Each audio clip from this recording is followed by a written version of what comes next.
और सभी सावन महीने में अधिकतर लड़कियां अगर देखा जाए ना कि पूजा अगर सबसे ज्यादा कौन करता है तो लड़कियां।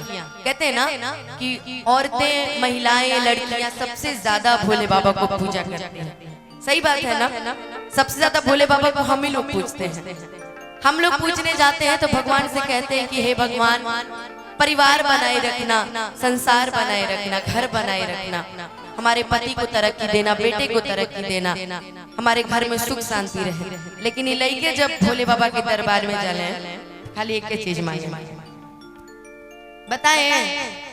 अरे कुछ हाँ ना कीजिएगा, बताएं? ये लोग जाएंगे दरबार में, हाथ जोड़ेंगे, गोड़ पर गिरेंगे, उसका कुछ कहेंगे कि बाबा सुनिए कि सब हो के हुनर में हरारू चाहिए सुना कि भोला पूजी रवो चाहिए चंदा चकोर नहीं दहेज में मांगी ले फॉर्चूनर। ये सिर्फ कहने सुनने की बात है। अगर फॉर्चूनर मिल जाए ना तो पहली वाली को तलाक दे देंगे, फॉर्चूनर मिल जाए तो। लेकिन बड़े प्रेम से कहते हैं कि हे बाबा नहीं दहेज में मांगी ले फॉर्चूनर, अरे सब के हुनर में हरारू चाहिए सुना। है ना जी? सही बोले है ना? सही बोले है कि नहीं? अगर सही बोले तो ताली बजा के बताइएगा, सही है ना?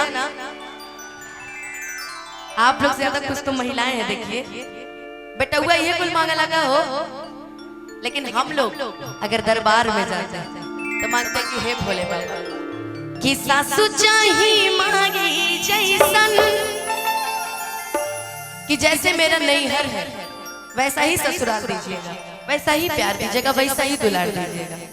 अरे देवरा छोट भागी जैसन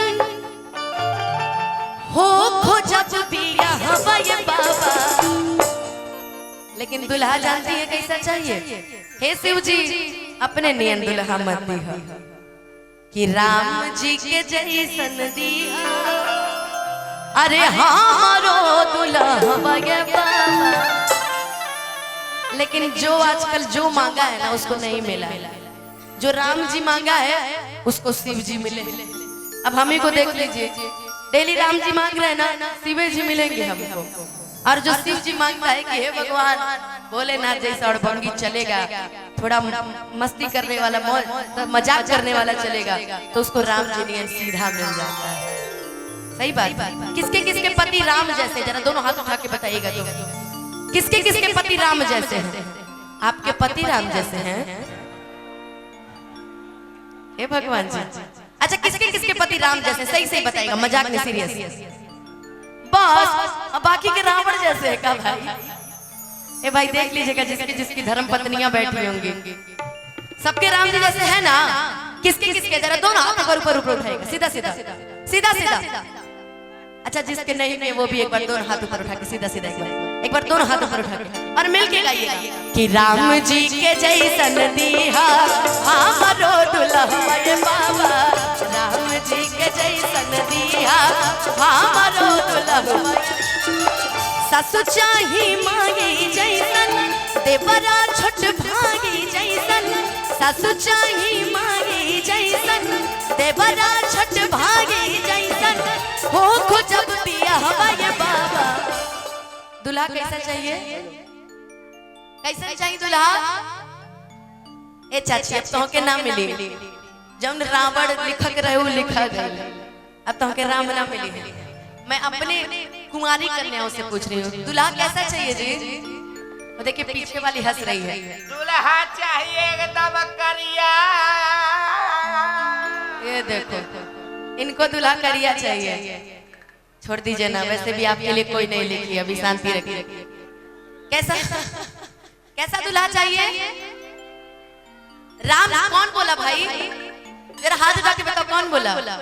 आप बोले हो राम जी के जैसा चाहिए। वाह, एक बार एक बच्ची के लिए एक बार जोरदार ताली बजा के और मिलके गाइए कि राम जी के जैसन दिया हमारो दुल्हा ये बाबा, राम जी के जैसन दिया सुनर दुल्हा ये बाबा।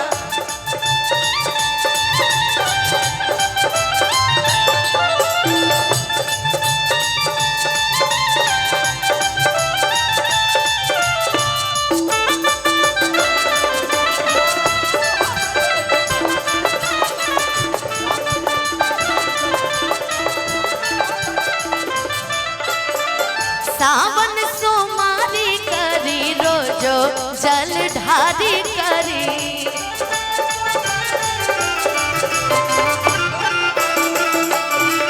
भंगिया धातुर चढ़ाई राउर सेवादारी करी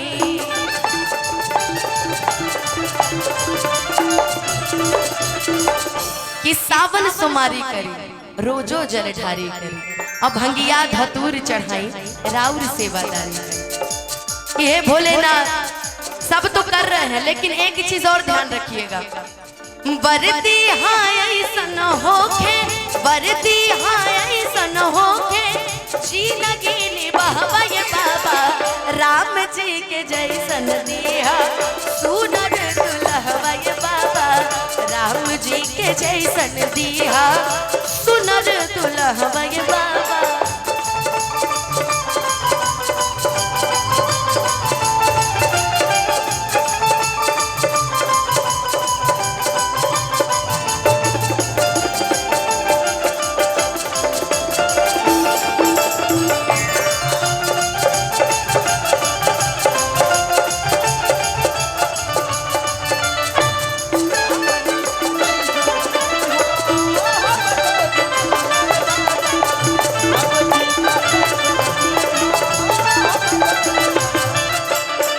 और मेरे इस भजन की सबसे खूबसूरत लाइन, जैसे मानी ले बाबा रहुरा गौरा